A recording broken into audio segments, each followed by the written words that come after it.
자, 이번 시간은 여러분 교재 368쪽입니다. 제 80회 FAT 1급 기출문제. 지난 시간에 거래자료 입력 5번까지 우리가 같이 해봤습니다. 이번 시간에는 부가가치세 문제 6개 같이 한번 해보도록 하겠습니다. 부가가치세 신고 관련 자료이다. 자료 설명을 참고하여 수행과제를 수행하시오. 이렇게 되어 있습니다.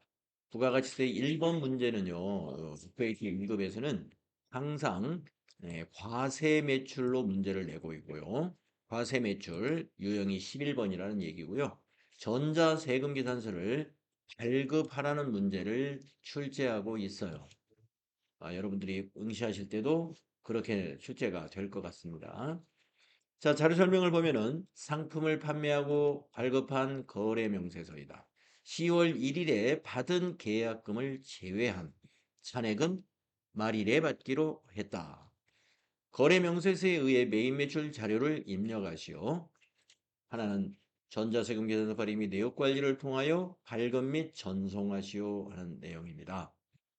두 가지를 수행해야죠. 거래 자료 입력하고 그리고 전자세금 계산서 발행 내역 관리를 해줘야 됩니다.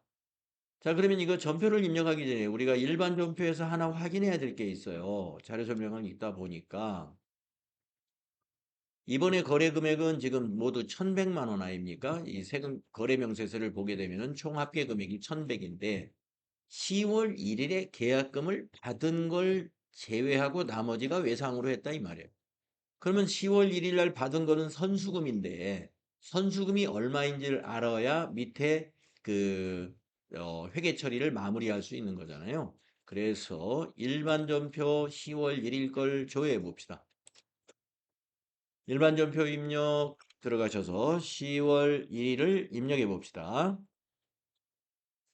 그랬더니 다운 ENT로부터 보통예금으로 선수금을 받았죠. 예, 대변의 선수금 100만 원 받았습니다. 이 100만 원을 확인하시는 거예요. 그리고 이제 대변의 선수금이니까 정리를 할 때는 차변의 정리가 된다는 거 이것도 물론 아시겠죠? 자, 선수금 100만 원 정리를 이번에 메인 매출 전표에서 같이 해줘야 됩니다. 자, 그러면 다시 메인 매출 전표 입력으로 가겠습니다. 날짜는 네, 거래 명세서에 있는 날짜죠. 10월 6일입니다. 10월 6일. 유형은 11번 과세 매출이고요. 분명은 그대로 써주시면 돼요. 인덕션. 수량은 50, 단가가 20만 원. 거래처는 공급받는 자가 거래처죠. 다운. 전자세금란은 우리가 발행해야 되기 때문에 비워두는 거죠. 그리고 분계에 가서 선수금 정리도 해야 되고 외상 매출금 처리도 해야 되니까 분계는 3번이 되겠습니다. 혼합 분계 하시면 자, 대변을 완성해 놨어요. 밑에 보시면 부가세 수금 100만 원 그대로 둬야 되고요. 상품 매출 1,000만 원 그대로 둬야 되고요. 자, 세 번째 줄 클릭하시고 선수금 대변의 정리, 차변의 정리가 돼야 되죠. 부채 감소니까. 그래서 3번 차변 하신 다음에 선수 259번 100만 원 아까 확인한 금액 입력하시고 엔터. 선수금의 거래처는 다운 ENT 자동으로 코드가 입력될 거예요. 자, 네 번째 줄이 이제 마지막 줄이죠. 차변에 108번. 외상 매출금이 108번이에요. 코드가. 네, 10 플러스 2번. 그리고 탭키 누르셔가지고 마지막 금액을 입력하고 나서는 탭키를 누른 다음에 거래처 고칠 것이 없는가. 그리고 차변과 대변의 합계를 내가 잘 일치시켰는가. 이런 거를 잘 확인하시고 다음 작업으로 넘어갑니다. 그래서 그래서 우리가 혼합분계 한 다음에 차변에 선수금 100만 원, 차변에 외상매출금 1,000만 원. 요거 입력하면 다른 거는 수정할 것이 없습니다. 그러면 이제 수행과제 1번을 우리가 마친 거고요. 2번을 하러 가야 되겠습니다.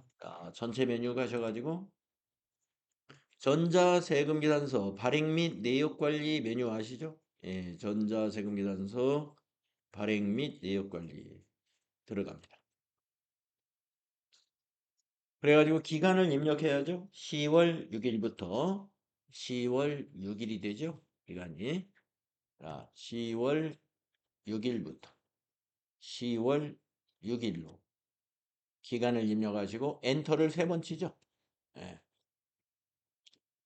엔터를 3번 치면은 거래처가 쭉 지나가가지고 밑에 딱 검색이 됩니다. 그러면 여기 체크박스를 마우스로 이렇게 클릭하죠.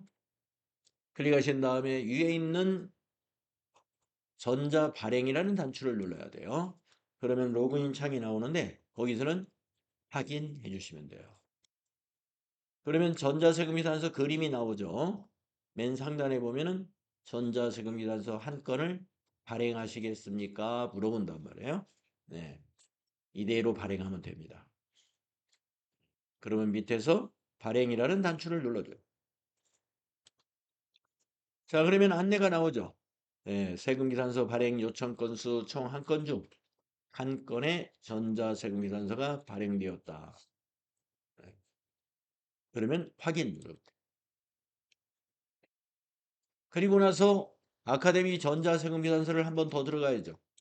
예, 아카데미 전자세금계산서에 가면 홈페이지가 나온단 말이죠. 거기에서 로그인 단추를 누릅니다. 그러면 국세청 전송창으로 나타나게 되고요. 세금계산서 리스트라는 게 보이는데 여기 국세청 신고 상태를 미전송으로 체크하신 다음에 그 밑에서 매출 조회를 클릭합니다. 그러면 아까 보았던 세금계산서 그림이 나오죠. 거기서 발행을 눌러주면 이것이 국세청 전송을 해주는 작업이에요. 예, 발행이 완료되었다. 그러면 확인하시면 됩니다. 네, 닫으시고요. 참고로 국세청 전송은 우리가 이 실무용에서는 별도로 없습니다. 예, 실무용에서는 국세청 전송은 자동으로 일어나요. 하지만 시험을 보시는 분들, 우리가 교육용으로 공부할 때는 국세청 전송을 해야 되는 것을 우리가 이 규정을 몸으로 익히기 위해서 이렇게 별도의 메뉴가 만들어져 있어요. 예. 자, 그러면 이거 닫아주시고요. 메인 매출점표 창으로 와서는 조회를 클릭하시면은 여기 분계 혼합세를 클릭하고 왼쪽을 잘 살펴보시면은 전자세금란이 이제 전자 발행되었다고 이렇게 메꿔져 있습니다. 네. 그래서 부가가치세 1번 문제는 지금까지 보면은 계속적으로 거래명세서로 빨간 거를 자료로 주고 지금처럼 수행과제를 이렇게 두 가지를 주게 됩니다. 그래서 요대로 수행하시면 돼요. 네. 이 문제에서 특징은 자료 설명에서 10월 1일 날 계약금을 100만 원 받았다고 이렇게 알려주지를 않았다는 거죠. 그럴 때는 10월 1일 일반 전표를 조회하셔가지고 얼마의 계약금을 받았는지를 미리 조회한 다음에 메인 매수 전표에 가서 입력을 해야 한다. 네. 이렇게 문제를 낼 수도 있어요. 잘 따라 하셨나요? 네, 이것이 이제 부가가치세 문제 1번 스타일이 계속 요 스타일로 출제가 되고 있습니다. 자, 이제 두 번째 부가세 문제를 보면은요, 매입이다라고 안내가 되어 있고, 신용카드 매출전표를 받았군요. 매입이니까 이걸 발급받았다는 얘기예요. 자료 설명을 보겠습니다.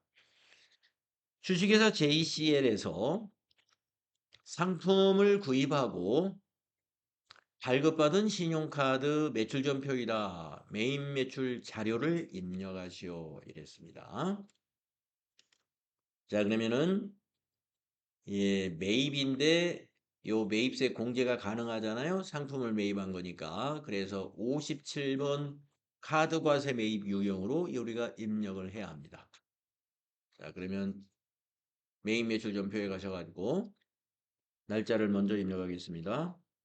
거래 날짜인 10월 18일. 유형은 매입세 공제가 가능한 신용카드 57 카드 과세 매입. 어떤 카드로 샀느냐 하고 물어보죠. 물음표 단추 누르셔가지고 삼성카드로 샀습니다. 예, 지금 법인카드가 이렇게 5개가 있네요. 체크카드까지 해서. 예, 그 메뉴에 있는 삼성카드 확인. 또 한 번 확인. 분명은 스마트워치. 수량 단가 지나가시고 공급가에게는 합계를 입력해야 돼요. 신용카드 유형의 경우에는 합계를 입력해야 공급가액이 제대로 입력이 됩니다. 그래서 합계가 33만 원. 거래처는 JCL, J로 검색하시면 되겠네요. 전자세금하고 증빙이 관계가 없으므로 방향키로 지나가시고요. 자, 이걸 한번 카드 분계를 한번 일단 해보겠습니다. 네, 우리가 일단은 카드로 증빙이니까 카드 거래하면 되겠다. 여러분 판단했을 거예요. 자, 4번 카드. 네, 잘못된 부분을 한번 찾아보십시오. 밑에 분계가. 스마트워치 상품 맞습니다. 네, 상품을 구입했어요. 차별의 상품. 왜 상품이, 이거 상품입니다. 예, 자료 설명을 다시 한번 보시면은 주식회사 JCL에서 상품인 스마트워치를 구입했다. 예, 우리 회사가 판매하려고 스마트워치다. 네, 그 다음에 뭐 아까 뭐라고 하셨죠? 예, 미지급금이 아니라 이게 외상 매입금이 돼야 됩니다. 네, 왜 그러냐면은 비품이라면 미지급금이 맞아요. 그런데 이건 상품이기 때문에 상품을 외상으로 샀어도 외상 매입금, 상품을 카드로 매입했어도 외상 매입금이 돼야 돼요. 그러면 이걸 바꿀 수 있느냐? 한번 이 미지급금 코드를 가지고 외상 매입금으로 입력을 하려고 해도 입력이 되나요? 안 되죠. 예. 그러네요. 그래서 이 분계는 카드 분계는 안 되겠네요. 그래서 분계를 고칩니다. 혼합. 예, 혼합으로 고친 다음에 부가세 대급금과 상품은 그대로 쓰시고 네, 세 번째 줄에 대변에 미지급금 아니 죄송합니다. 예, 외상 매입금 금액은 33만 원인데 자 탭키 누르셔가지고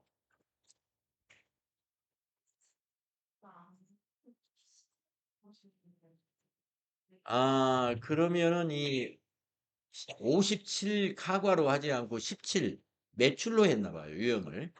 예, 유형이 틀린 것 같습니다. 예, 예. 57 카과로 고치시고 다시 해보세요. 자, 지금 제가 입력된 이 상태에 여기 고칠 것이 혹시 없나요? 그렇죠. 외상 매입금의 거래처가 고쳐져야 돼요. 예.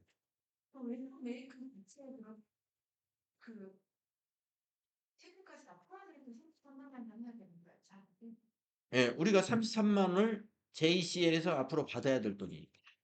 예, 외상 매입금이니까 우리가 받아야 될 돈이. 예, 그런데 외상 매입금을 이제 JCL에서 받아야 되나요? JCL에서 받아야 우리가 받는 게 아니라 지급해야 되나요? JCL에? 아니죠. 카드사에 지급해야 됩니다.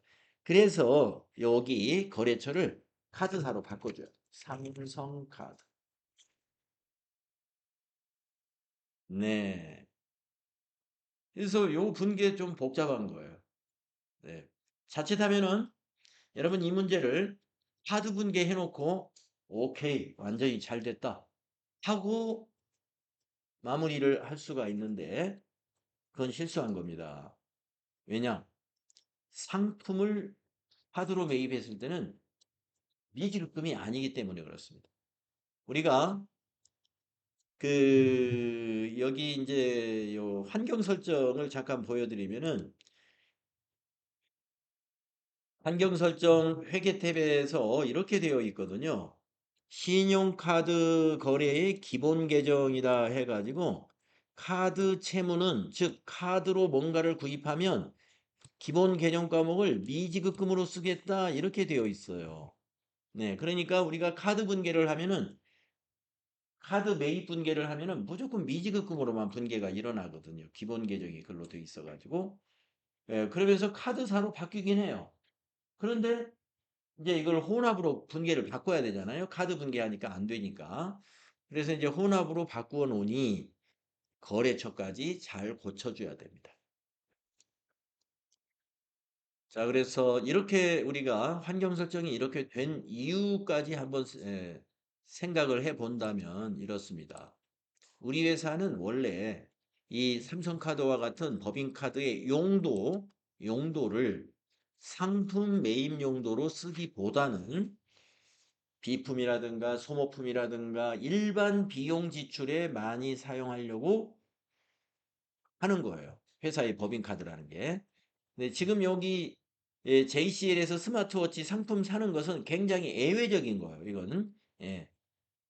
만약에 이런 것이 늘상 일상적으로 있는 경우다 그러면 환경 설정을 저렇게 안 해놓죠.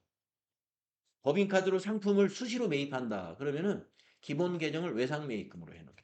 카드 채무. 그러면 카드 분기해도 외상 매입금 분기가 딱 일어나고 거래처까지 카드사로 딱 바뀌어요. 편하게 쓸 수가 있어요. 네, 근데 여러분들 시험 볼 때, 시험에 응시하실 때 환경 설정은 지금 우리 되어 있는 이 환경 설정하고 똑같이 기본이 되어 있어요. 그렇기 때문에 요거를 잘 이해하시고, 아, 이런 분들은 카드 분리하면 이런 틀리는구나. 혼합으로 해가지고 외상매입금의 거래처를 삼성카드로 바꿔주는 것까지 잘 챙겨야 되겠다. 예. 사실 이제 시험 때 막상 이 문제를 맞닥뜨리면은 우왕좌왕 네, 틀리는 사람 많이 있습니다. 그래서 여유가 있는 사람은 여유가 있기 때문에 잘 보여요, 이게. 네, 근데 다소 좀 준비가 덜 돼 있는 사람들은 쫓깁니다. 내가 쫓기면은 안 보여요, 잘. 그래. 그래서 좀 여유 있게 한 5분 내지 10분 정도 시간이 남는 정도로 시험 준비하는 게 좋아요. 빠듯하면은 긴장이 돼가지고 실력 발휘가 잘 안 되거든요. 자, 그래서 이 문제는 요 밑에 분계를 실수할 우려가 좀 있다. 자, 다음은 세 번째 문제로 가보겠습니다. 매입거래입니다. 매입거래인데 도시가스를 우리가 매월 청구서가 오게 됩니다. 도시가스 청구서가. 자료 설명, 아니죠. 밑에 자료 설명을 보시기 전에 이런 도시가스나 전화요금, 전기요금은요. 전부 하단에 이렇게 표시가 되어 있어요. 본 영수증은 부가가치세법 시행령 제53조 3항에 따라 발행하는 전자세금계산서입니다. 이 그림이 전자세금계산서하고 다르잖아요. 하지만 법에 의해서 이거는 전자세금계산서로 우리가 취급해야 돼요. 그러니까 매입 전자세금계산서예요. 그러므로 가스를 사용한 부가가치세 공제가 되니까 유형을 이건 51번, 51번 과세 매입으로 유형을 선택해야 됩니다. 51. 자, 자료 설명 보겠습니다. 회사의 10월분 도시가스 요금 명세서이다. 작성일자 기준으로 입력해라. 입력하고 납부 마감일의 보통예금에서 이체되는 거래의 입력은 생략이다. 매입 매출 자료를 입력하시오. 전자세금 계산서 발급 및 전송 업무 생략하고 전자 입력으로 입력할 것 이렇게 힌트를 줬습니다. 자, 그러면 작성일자가 여기 보시면 이렇게 밑에 나와 있습니다. 네. 자, 11월 8일로 전표를 입력해야겠습니다. 자, 매입 매출 전표에 가셔서 11월 8일로 날짜 입력하시고 매입세액이 공제가 되는 세금계산서 유형은 51번입니다. 51 과세 매입이라고 그러죠. 본명은 도시가스 하면 되겠죠. 본급가액은 149200.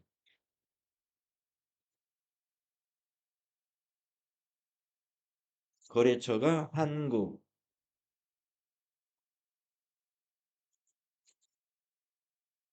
전자세금계산서이므로 1번 전자입력해 주시고요. 분계는 우리가 혼합으로 분계를 해야 됩니다. 작성일자 기준으로 봤을 때는요. 이 도시가스는 우리가 미지급금이라는 부채로 인식해 줘야 돼요. 이 도시가스 비용을. 예. 작성일자 기준으로는 우리가 납부 이전이란 말이에요. 자동이체 되기 전이니까 부채로 인식해 주는데 그게 미지급금이 됩니다. 자, 부가가치세 대급금, 부가세 대급금은 그대로 두시고요. 상품이 아니라 여러분 도시가스는 우리가 이렇게 비용 처리하는 개념 과목이 뭐였죠?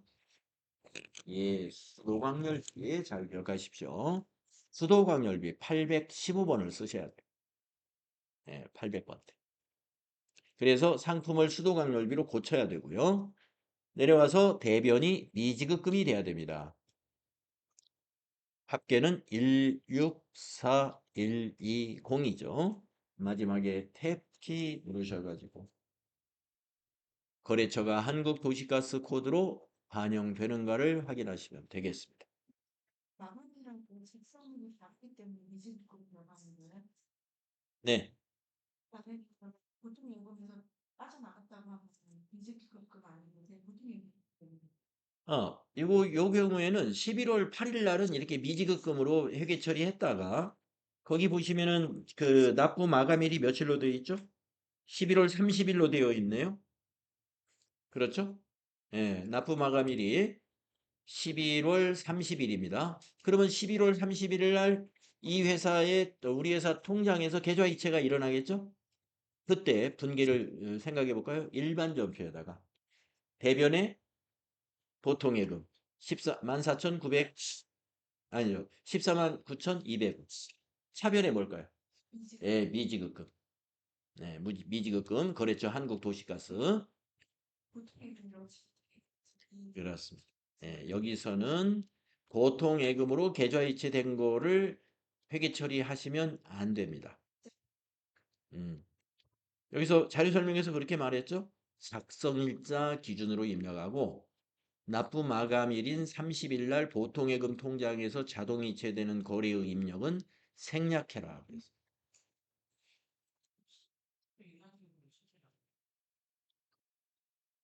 그거는 좀 생각해 볼 필요가 있는데, 이렇게 하는 회사도 있으리라고는 봅니다만은, 우리가 대개 청구서 오고 나면은 한 달 내로 납부가 일어나거든요. 일반적인 많은 회사들은 계좌 이체하는 날, 그때 수동항열비 처리를 하는 거죠.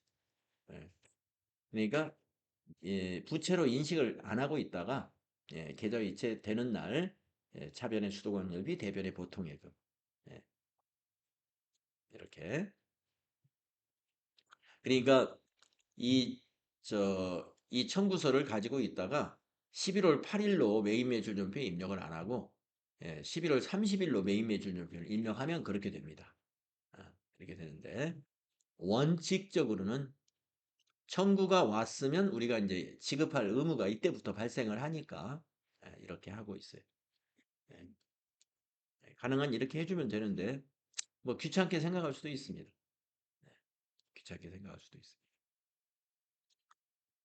자, 그래서 지금은 FAT 1급 시험에서는요, 이런 그 전기요금, 전화요금, 또 가스요금, 이거는 항상 여러분에게 요구하기를 작성일자 기준으로 회계 처리해라. 이걸 요구하고 있습니다. 그래서 미지급금 처리하시면 돼요. 미지급금 처리. 그러나 혹시라도 납부 마감일에 보통예금에서 자동이체된 거래를 일반 전표에 입력하시오. 라고 지시를 할 수도 있어요. 예. 납부 마감일에 보통예금 통장에서 자동이체되는 거래는 일반 전표에다 입력하시오 하면은 여기 그 과제를 여기 수행 과제에다 또 하나 넣어놨단 말이에요. 그러면 여러분 그것도 입력해야 돼요. 그거는 일반 전표에 가가지고 지금 우리가 8일 날 11월 8일 날 미지급금 처리했잖아요. 메인 매출 전표에서. 그럼 일반 전표에 가가지고 11월 30일 입력한 다음에 대변의 보통예금 여기 이제 보통예금 무슨 은행이라는 거 알려주겠죠. 예. 대변의 보통예금 무슨 은행. 차변의 미지급금 한국 도시가스. 이렇게 일반 전표에서 부채 감소, 자산 감소 회계 처리해 줘야 돼. 근데 여기서는 생략하시오 이랬어. 지금까지 보면은 생략하라는 지시가 훨씬 많았습니다. 근데 어디선가 본 것 같아서 제가 여러분에게 예, 납부 마감일에 보통예금 국민은행에서 그러니까 밑에다가 자료 2를 하나 더 주는 거예요. 예, 자료 2는 11월 30일 날 계좌 이체된 보통예금 거래 내역을 보여주는 거예요. 그러면 두 가지를 수행해야 돼. 그러면 위에 거는 메인 매출 전표에서 수행하고 밑에 거는 일반 전표에서 수행을 하죠. 만약에 그렇게 문제를 낸다 그러면 수행 과제에다가 명백하게 1, 2, 이 수행해라. 정확하게 지시를 합니다. 다음에 4번을 보겠습니다. 매출 거래입니다. 세금 계산서이죠? 예. 세금 계산서 매출은 11번이에요. 언제나 11번. 유형이. 다음 자료 설명을 보겠습니다. 당사 사업장 일부를 일시적으로 임대하고 발급한 전자세금계산서이며 임대료는 다음 달 10일에 받기로 했습니다. 미수금이 되는군요. 미수금. 단 임대업은 주업종이 아니므로 영업의 수익으로 처리해라. 임대료 중에 900번대 임대료로 봐야 된다. 영업의 수익이다 이거죠. 수행과제 메인 매출 자료를 입력하시오. 전자세금계산서의 발급 및 전송 업무는 생략하고 전자 입력으로 입력할 것 이랬습니다. 네. 자, 그러면 세금계산서 발급한 거래 유형은 항상 11번입니다. 내용은 파악하셨죠? 네, 여기서 우리가 일시적으로 임대한다는 말은 무엇을 강조한 거냐면 우리는 이게 사업이 아니다. 사업이 아니다. 사업적으로 하는 게 아니고 우리가 이제 어쩌다가 이렇게 빌려주게 되었다 이런 얘기. 자, 그러면 메인 매출 전표 11월 30일로 날짜 고치시고요. 11월 30일. 유형은 11번이죠. 11번 과세 매출.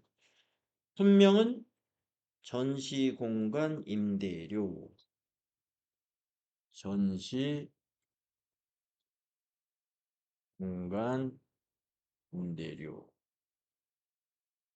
공급가액은 80만 원. 거래처가 우리가 매출이기 때문에 공급받는 자가 거래처가 아울렛 나라 전자세금 계산서 우리가 발행했으므로 1번 전자 입력으로 입력할 것 했죠.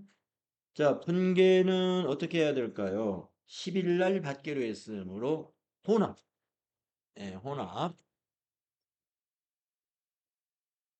자, 대변의 부가세 예수금. 네, 8만 원은 매출에 관련된 부가세니까 부가세 예수금이 맞아요. 대변의 상품 매출. 이거 영업의 수익으로 봐야 되죠? 그래서 코드에다가 임대를 한번 입력해 봅니다. 임대. 우리가 임대료 수익이라고 하는 개념 과목이 혹시라도 400번대와 900번대가 있다면 900번대로 해 주셔야 돼요. 900번대. 왜냐면 강조를 했죠. 영업 외적인 거다라고. 네. 영업 외 수익으로 처리하라. 이 말은 혹시라도 여기 임대료 수익이 400번대 코드가 있어도 그거 쓰면 안 된다. 이런 얘기를 강조하고 있는 거예요. 그래서 900번대 임대료를 골라주시면 됩니다. 자, 그러면 이제 대변이 완성됐고요. 자, 이제 세 번째 줄에 차변이죠. 차변. 자, 임대료를 못 받았죠? 다음 달에 받기로 했습니다. 그러면 미수금이 되는 거예요. 미수금. 미수금이라는 자산 잡아줘야 돼요. 120번. 금액은 88만 원. 그리고 마지막에 탭키 누르셔가지고 미수금의 거래처의 아울렛 상사 코드가 잘 나타나는지 확인하시면 되겠습니다.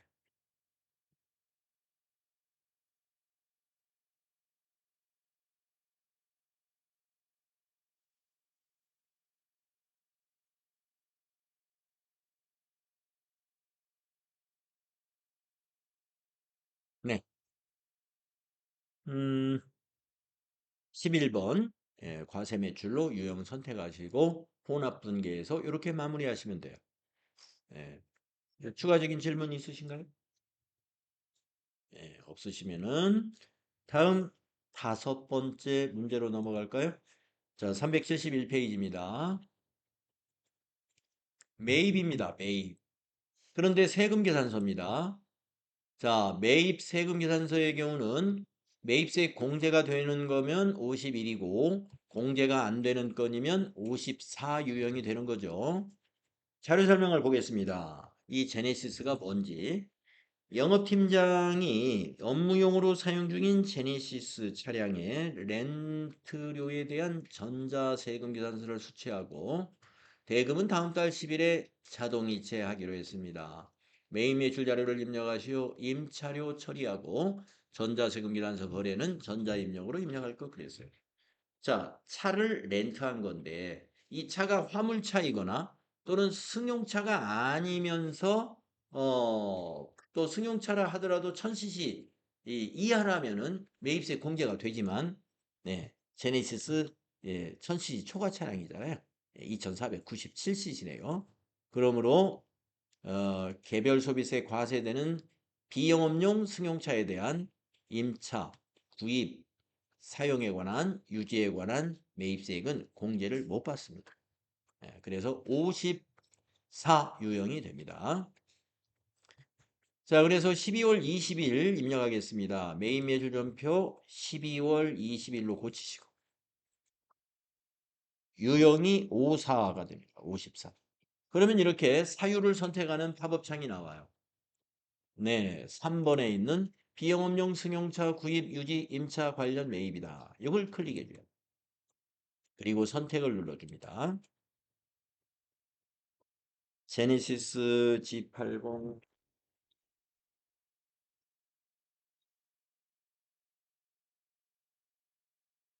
공급가액 150만 원.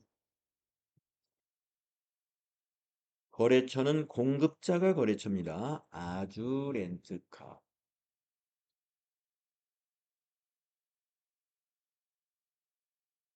전자세금 계산서이죠. 1번. 자, 분계는 혼합으로 해야 되겠죠? 네, 혼합.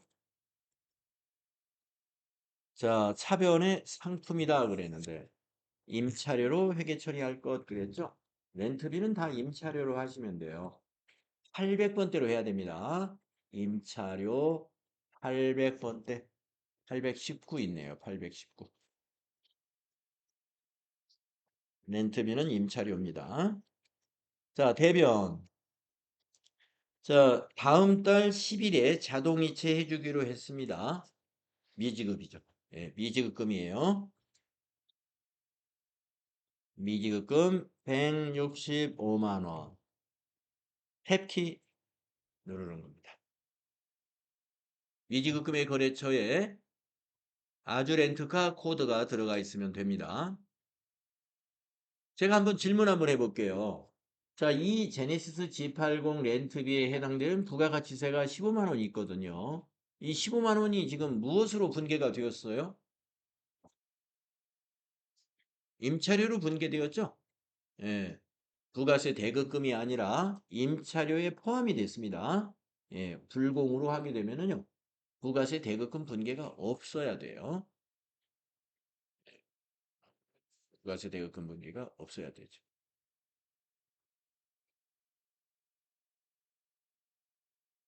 네. 자, 이 문제, 5번 문제 마무리하면은 54 불공 유형이었고요. 여러분, 불공으로 했는데 부가세 대급금 분계가 일어나면 안 된다라는 거죠. 부가세 대급금이 아니고 부가가치세는 불공의 경우에 비용이면 비용 안에 포함이 되고 자산 구입에 관련된 거면 자산의 취득원가에 포함되어야 됩니다. 음. 자, 그러면 이제 5번 문제 불공 유형으로 마무리가 잘 됐고요. 다음 이제 여섯 번째 문제는 부가가치세의 마지막 문제가 6번이 됩니다. 통장 거래 내역을 준 거 보니까 쉽게 냈어요. 우리가 앞에 79회 문제에서는 통장 거래 내역이 있는 것이 아니라 부가가치세 신고서를 조회해 가지고 부가가치세 관련 회계 처리를 정리분계를 하는 문제였습니다.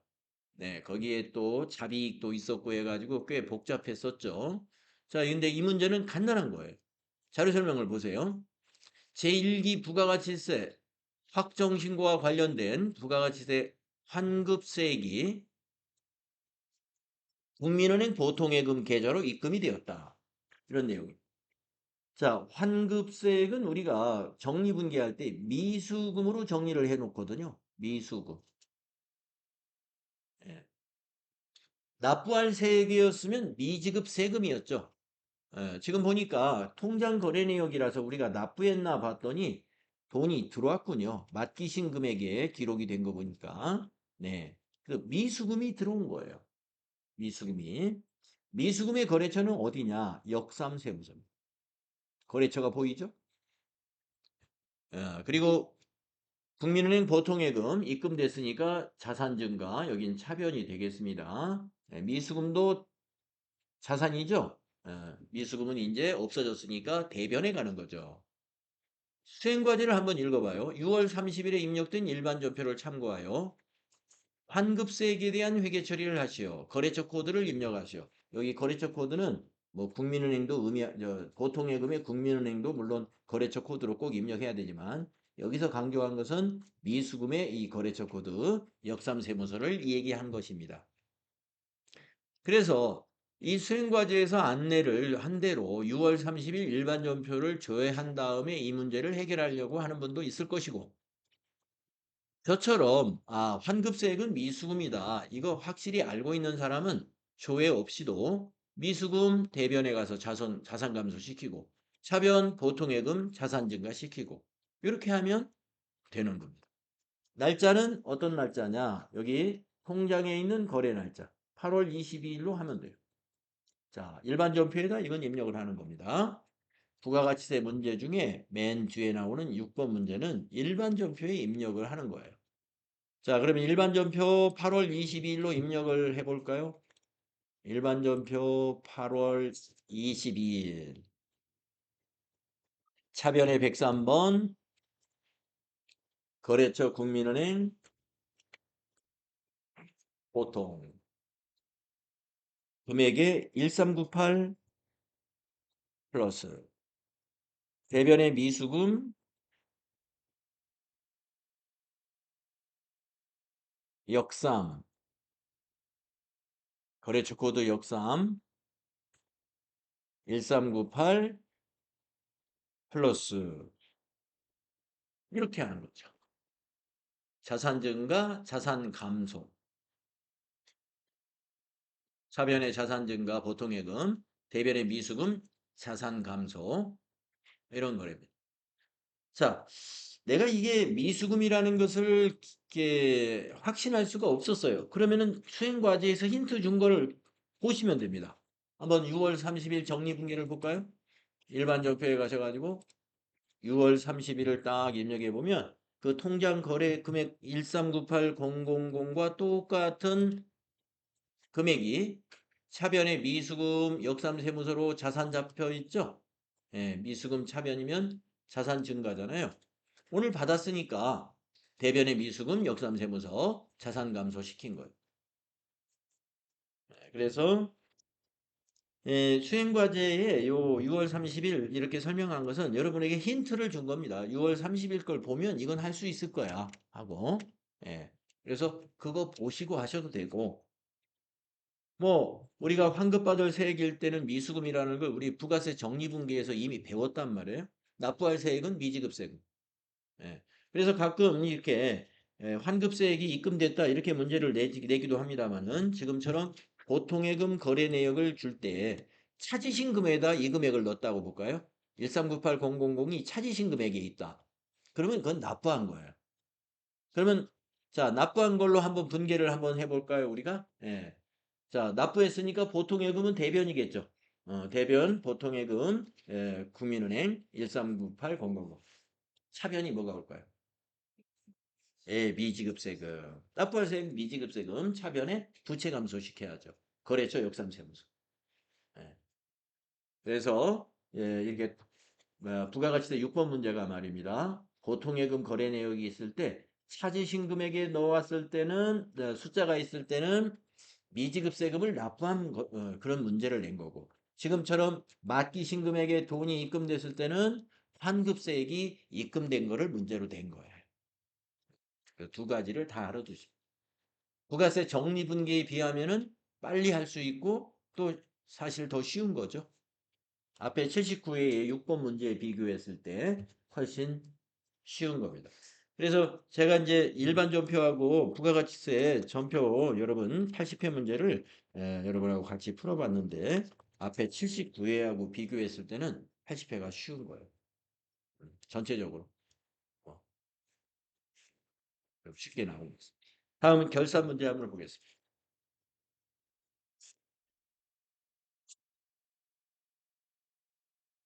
부가가치세가 문제가 끝나고 나면 결산 문제를 만나게 되는데요. 결산 자료를 참고하여 결산을 수행하시오. 제시된 자료 이외의 자료는 없다고 가정한다. 수동 결산 또는 자동 결산 이렇게 제시합니다. 자, 자료 1, 2, 3. 네. 1번 장기 대여금에 대한 미수이자 75만 원을 계상하다. 이 말은 회계 처리해라 이 말이에요. 미수이자 70만 원을 회계 처리해 주어라. 네, 일반 전표해야 됩니다. 왜? 이건 수동분계 사항이에요. 수동분계에 우리가 이게 뭐에 해당이냐면요. 수익의 예상이라는 거예요. 이게 수익의 예상. 미수 이자가 이자 수익이잖아요. 그래서 그 수익을 반영해라 이거예요. 수익의 예상. 수익의 예상 일반 전표에 수동분계 하는 거잖아요. 자, 수익을 발생시키니까 대변의 수익 계정 과목 뭐가 와야 돼요? 이자 수익이 와야죠. 수익을 예상해야 되니까 대변에는 수익 발생을 시켜줘야 되잖아요. 그러니까 대변의 이자 수익이 75만 원. 자, 수익을 예상할 때 차변에 오는 여러분 차변에 오는 자산 개정 과목이 있는데 기억하세요? 예, 미수 수익입니다.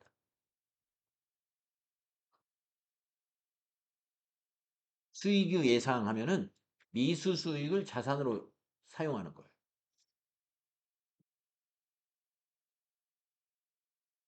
그래서 차변의 미수 수익 75만 원, 대변의 이자 수익 75만 원. 요건 수동분계 사항이고요. 그다음에 2번은 여러분 뭔지 아시죠? 네, 기발상품 재고액을 결산자료 입력에 입력해 가지고 자동 결산을 할 때 우리가 상품 매출원가 대체 분계를 만들잖아요. 그 건이에요. 그리고 3번은 손익 대체 분계하는 것이고 그래서 밑에 수행과제 보시면 수동 결산할 거는 수동 결산하고 자동 결산할 것은 자동 결산 메뉴에서 결산을 완료해라. 그리고 2번에 보면은 손익계산서 먼저 작성하고 이익잉여금 처분계산서 그 다음 작성하고 그 다음에 재무상태표 순서대로 작성해라. 이때 이익잉여금 처분계산서를 작성할 때는 아니오로 불러내야 된다. 그리고 나서 전표 추가를 꼭 해야 된다. 그래야 예, 장부 마감이 된다. 손익 대체 분계가 수행이 된다 이 말. 자, 그러면 이제 수동 분계부터 입력을 할까요? 12월 3 일반 전표에 12월 31일로 입력합니다. 일반 전표 12월 31일 차변의 미수 수익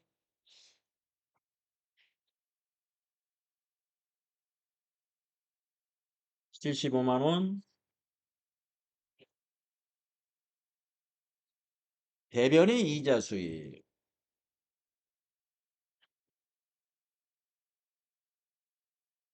75만 원. 네.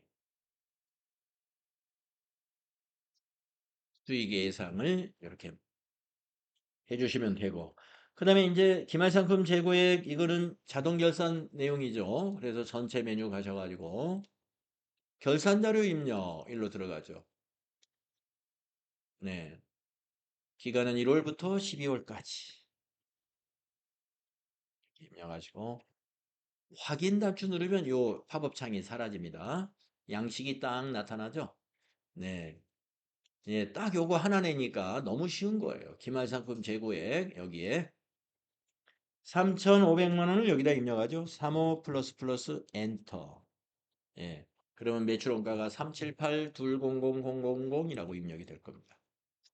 자, 이것을 반영해야죠. 전표 추가를 눌러줘야 돼요. 전표 추가하시겠습니까? 하면 예 해주면 됩니다. 그리고 확인 눌러보시면 되고요. 예, 우리가 이제 공부하는 차원에서 일반 점표 입력에 가서 조회를 눌러보시면은 방금 추가된 점표는 뭐였느냐? 이거였다.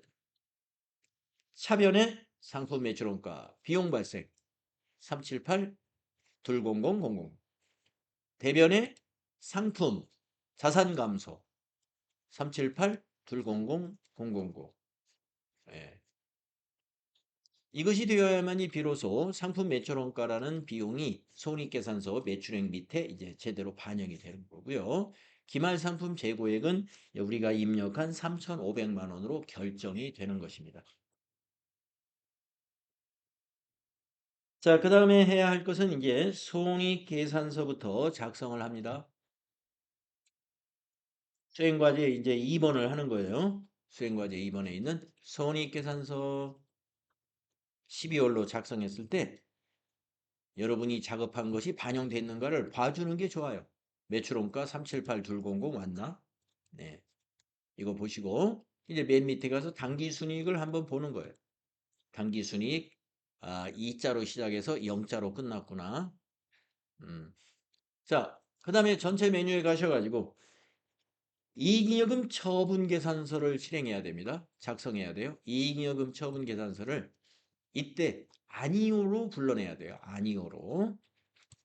그래야 이 당기순이익이 2자로 시작해서 0자로 끝나는 당기순이익, 방금 작성된 당기순이익이 넘어오게 돼요.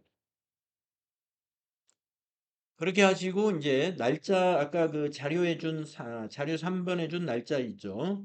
예, 그 날짜를 위에 상단에 입력해 주면 돼요. 당기의 처분 예정일에다가 2027, 0228 그리고 당기의 처분 확정일에는 2016, 0228 예. 그러니까 내년도 주주총회 하는 날짜하고 올해 전기 거를 확정하는 올해 주주총회 하는 날짜 이 두 개의 날짜를 입력하는 것입니다. 그리고 나서 위에 있는 전표 추가를 꼭 눌러줘야 됩니다. 예. 이것이 결산 단계에서 꼭 필요한 전표거든요. 수익과 비용을 손익에 대체하고 당기순이익을 기말 자본으로 대체시키는 작업을 해야 비로소 재무상태표의 자본이 확정되는 겁니다. 예. 그래서 이 전표 추가 꼭 해야 됩니다. 확인. 네. 자, 무슨 전표가 만들어진지 또 한번 볼까요? 네. 요새 계속 보고 있죠? 여러분 일반 전표에 가셔가지고 다시 조회해요. 자, 아까 2번 전표까지 자동 결산해서 만들어졌고 지금 방금 만들어진 거는 12월 30일에 3번 전표입니다. 여기서부터 만들어졌어요. 자, 3번 전표는 상품 매출, 이자 수익, 임대료 수익, 자비익 이와 같은 영업수익과 영업의 수익 모두를 손익계정의 대변으로 대체시키는 회계처리였어요. 그래서 수익이 제로가 됩니다. 수익계정은 이제 잔액이 없어요.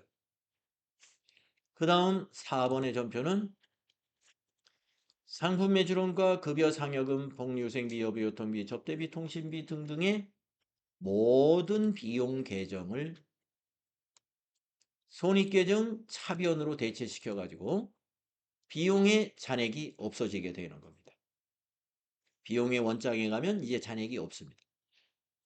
그렇게 해서 수익 7억, 비용 5억 해가지고 약 2억의 당기순이익이 나왔어요. 그래서 밑에 5번의 전표를 보게 되면은 약 2억 원의 손익계정 차변 잔액을 미처분 이익여금 대변에 대체시켰습니다. 미처분 이익여금이 바로 자본 계정이죠. 그래서 당기 순이익이 난 것만큼 자본을 증가시켜 주고 이 전표의 역할이 그 역할이에요. 예. 그 다음에 밑에 두 개의 전표는 전기에서 이월된 미처분 이익여금인 2월 이익여금을 다시 원래의 개념 과목인 미처분 이익여금으로 개념 과목을 다시 바꿔줘가지고 당기의 당기순이익과 더해줍니다. 예. 더해서 이제 약 3억 7천이 됐는데 그것을 다시 미처분 이익여금을 2월 이익여금으로 다시 개정 과목을 바꿔줘가지고 27년도로 2월 시키는 작업을 하는 분계까지 여기에 만들어져 있는 거예요. 네. 자, 그래서 우리가 이익여금 처분 계산서에서 우리가 전표 추가를 누르면 이러한 작업이 일어난다 이겁니다. 시험 볼 때는 이걸 볼 시간이 없어요. 시험 볼 때는 그냥 시험 볼 때는 계속 예, 하고 이게 만들어졌다라는 걸 인식하면서 다음 작업을 하시면 됩니다. 자, 마지막으로 이제 재무상태표를 작성하면 되죠. 수행과제에 나와 있는 재무상태표 작성 12월로 딱 작성을 했을 때 차액이 발생합니다. 이렇게 나오면 이제 곤란하죠. 예. 그러나 여러분이 혹시라도 내가 차익이 발생했는데 아차 내가 뭘 안 했구나 기억이 나가지고 그거부터 내가 고칠 수가 있어요. 그러면 고치세요. 바로 생각이 나면. 그런데 이미 뭐 왜 에러가 났는지 전혀 머릿속이 깜깜합니다. 그러면 그냥 다음 작업하는 게 좋아요. 왜냐하면 고치려고 하다가 다음 얻을 점수를 못 얻게 됩니다. 그래서 그냥 했으면 간신히 70점으로 합격할 것을 고치려고 완벽하게 해놓고 그 평가 문제를 하려고 하다가 70점으로 합격할 것을 60점으로 떨어질 수가 있어요. 할 수 있는 걸 못 해가지고. 그래서, 그냥 시험 볼 때는, 재무상태표를 조회했더니 에러가 나더라 하더라도, 한 5점 내지 뭐 많으면 한 8점 날라갔구나 이렇게 생각하시고, 남은 할 수 있는 거를 최대한 점수를, 내 점수를 만들어야 됩니다. 잘 수행했을까요? 잘 수행이 됐죠? 자, 그러면 이제 평가 문제 62점과 8점, 70점을 여러분이 마무리하시면 되는데, 여러분 373쪽에 있는 그 유의사항, 요거 어제 다 설명드렸기 때문에 다시 설명을 안 드려도 되겠죠? 네. 바로 11번부터 한번 평가 문제를 여러분하고 같이 찾아보는 것은 제가 2번 80회까지만 할 거예요. 다음 회차부터는 여러분이 이제 여기 평가 문제 찾는 거는 제가 설명을 안 드려도 아마 스스로 할 수 있을 겁니다. 자, 11번 1월계표 조회다. 네? 쉬는 시간이 됐군요. 네네, 쉬는 시간입니다. 네, 죄송합니다. 자, 쉬는 시간 갖겠습니다. 네.